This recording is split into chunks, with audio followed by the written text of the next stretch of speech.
for Golf Today Roundtable as we tackle the increasingly political questions around this game. We're joined by Golf Channel's answer to Joe and Mika. That's Rex Hoggard and Ryan Lavner. Ryan, let's start with you. We're having this conversation about Tiger. We saw him last night. We're debating when's the likelihood that we're going to see him on green grass again. What's your best guess?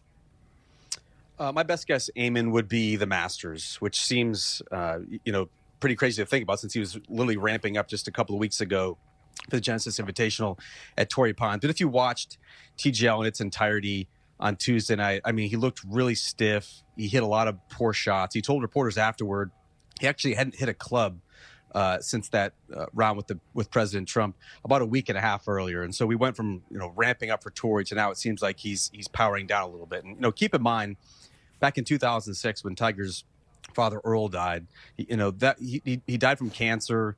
Tiger had sort of made peace with it, and it still affected him profoundly, and he rushed back to the U.S. Open, then took some more time off. The fact that Tita died so suddenly, at least it seems that way, seems to have really taken a toll on Tiger. As much as certainly the PGA Tour would love to see him play in the Players' Championship, particularly with the deal being close now to being completed, a golf course where he's had success about a dozen or so years ago, but can sort of plot his way around strategically. That, to me, makes more sense in the Arnold Palmer Invitational.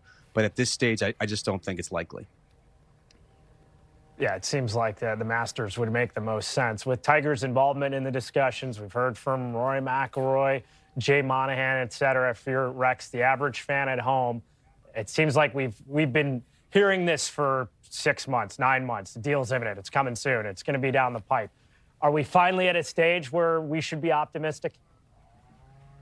I think we are, and for a lot of different reasons. Certainly, you heard Tiger Woods talk in the CBS booth on Sunday at Torrey Pines. There was a lot of optimism coming from him. Not quite as much as the commissioner when we spoke with Jay Monahan last week, but certainly he feels like they're on, let's say, call it the downwind run of these negotiations. And getting the president involved, having that meeting with him last week at the White House, I think that's going to go a long way, at least clearing the pathway with the Department of Justice and the ongoing investigation that, okay, now the two sides now have a pathway going forward. I don't think we're close to whatever the final product is going to be, because I think that's going to be much more complicated. That's going to be delicate, to use Eamon's terms, a lot more political. But yes, I think we're close to whatever the financial terms are going to be of this deal.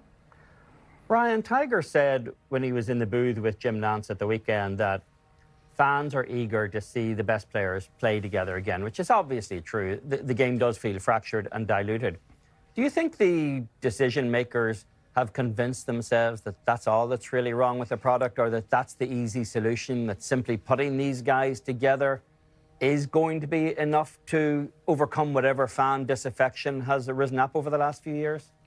Yeah, I mean, that's a point that I keep coming back to, because certainly, John Rahm, Bryson DeChambeau, Brooks Koepka, whatever live player you want to insert, into a PGA Tour signature event, for instance, would offer at least a slight bump in his interest. But you're essentially just going back to what the PGA Tour was like in 2021. This should be, if you're a PGA Tour decision maker, a golden opportunity to really capitalize on the moment, not just to have reunification, not just to have all the best players together once again, but the PGA Tour in 2021, when all these best players were together again, was clearly a stale product that then spawned a rival league to generate more interest, try and get fans from a younger demographic, whatever the case may be. And so you still, if you're the PGA Tour, need to look at a pared down schedule, look at better venues, look at worldwide appeal, look at team formats, match play, anything to sort of engage that younger audience as well. And so that's what I hope, because it seems like reunification, best players all back together again is the main talking point,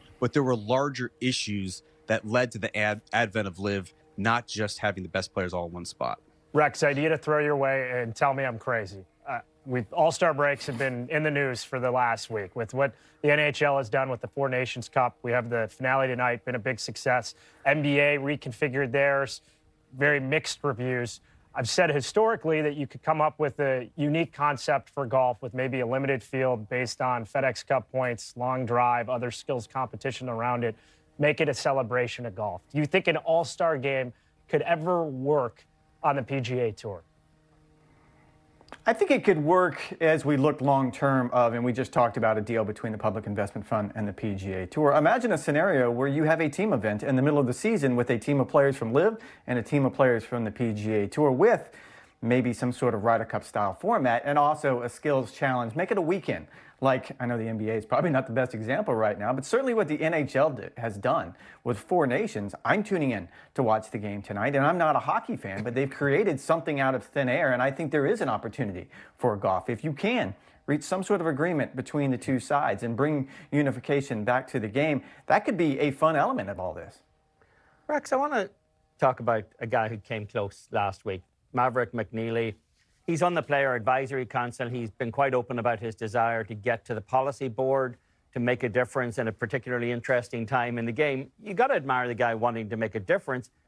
Being on the board hasn't worked out very well for other players in terms of their game, particularly Patrick Cantlay, who's shown a drop-off in his form over the last couple of years.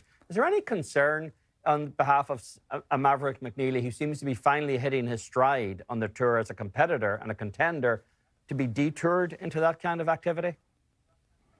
I think it's a great example of be careful what you wish for here, Eamon. And we just had Johnson Wagner on the podcast on Monday talking about when he was on the policy board. And he had been strongly advised by his manager at the time, it was Mac Barnhart, that he shouldn't go on the policy board until you're at the back end of your career, until you've gotten to the point where you realize you're probably not going to win again, you're not going to contend too much, and you do want to make a difference. I was talking with Mav last week at Torrey Pines.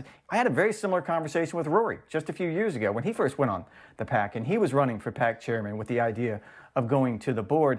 And I do admire the idea that both of the players pretty much said the same thing. It's such a pivotal time in the game. They want to be a voice in the room that decides how professional golf moves forward. But I think you're absolutely right. I don't think this is a stat that's been proven wrong so far. No one has ever won a major while serving on the policy board. Wow, that's a heck of a stat. Lab, this is difficult for me to say on national television, but Eamon Lynch had a very good point yesterday. We had a conversation with Paul McGinley, who said that in the future, a change he would like to see was some type of player contracts and guaranteed appearances so sponsors would know who was teeing it up when. Eamon said the players really haven't had to sacrifice the last 2 to 3 years. They've been able to take a lot with the changes we've seen to the professional game. So the question for you is, what's the point of critical mass in which the players would need to make some sacrifice for the greater good of the tour and the fans?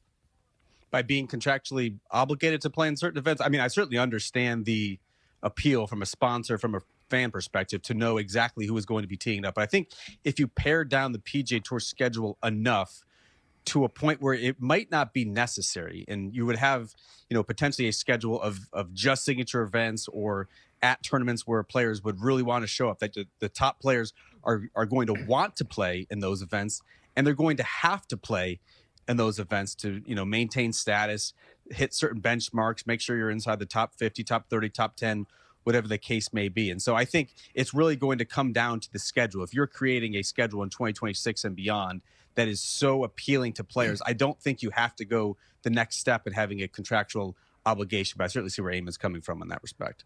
Sticking on the subject of the schedule here, Rex, weeks like this week in Mexico, they've always existed on the PGA Tour where, some players are taking time off between a West Coast swing and East Coast swing. Excuse me. Do you think as time wears on that the private equity guys in a for-profit model will continue to value these slower weeks, or do you think that compression is going to get to the point where it just seems to be one barn burner tournament after another, and that these slower weeks just cease to exist on the PGA Tour, at least as frequently as they have in the past?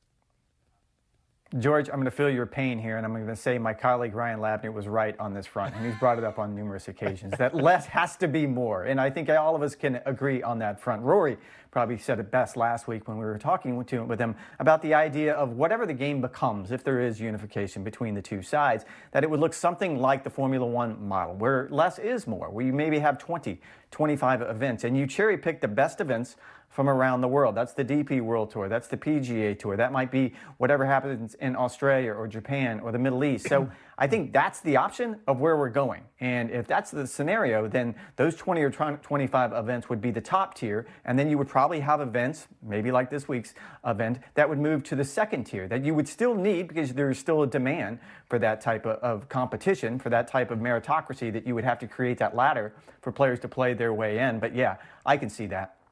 Still giggling at the Joe and Mika reference, but Rex and Lav, always good to be with you too. Till next time, gentlemen.